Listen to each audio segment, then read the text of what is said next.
দীপার সামনে উর্মিকে চড় মেরে অপমান করলো। হ্যাঁ বন্ধুরা, অনুরাগের ছোঁয়ার আগামী পর্বগুলিতে আমরা ঠিক এমনটাই দেখতে চলেছি। রূপা দীপাকে বলে উর্মির জন্য কিছু করতে, কিন্তু দীপা বলে আমার কিছু করাটা ঠিক হবে না, তোর কাকিয়া নিজে থেকে কিছু একটা করতে হবে।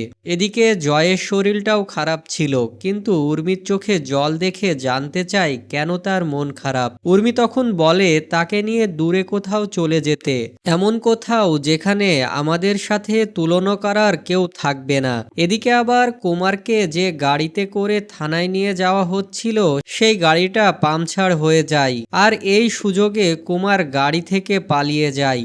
পুলিশের হাত থেকে পালিয়ে কুমার ভাবতে থাকে এবার সে সেনগুপ্ত পরিবারকে ধ্বংস করে ছাড়বে। এদিকে সূর্য দীপকে অঙ্ক শেখায় আর দীপা সকালের জন্য নাস্তা রেডি করে, কিন্তু এদিকে জয় আর উর্মি বাড়ি থেকে চলে যাওয়ার জন্য রেডি হয়ে দীপকে নিতে আসে, যেটা দেখে দীপা রেগে যায়। দীপা তখন তার পরিবারের জন্য সাক্ষ্যদেবকে বলে সে আর বিগ বং চালাবে না, অন্য কাউকে তার দায়িত্ব দিতে।